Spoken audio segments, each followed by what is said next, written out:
Hi, my name is Guy Fredrickson, and today is Saturday, September 14th, 2024.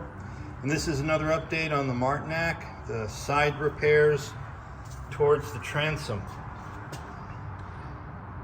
So today I continued getting everything prepped, and I have the first set of backer boards being glued in place right now.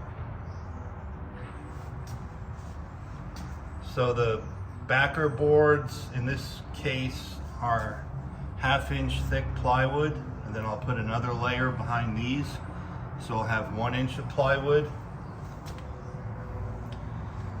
And then when that's all secure, I'll go ahead and put in the new plywood panel for the side to anchor it securely to the chine.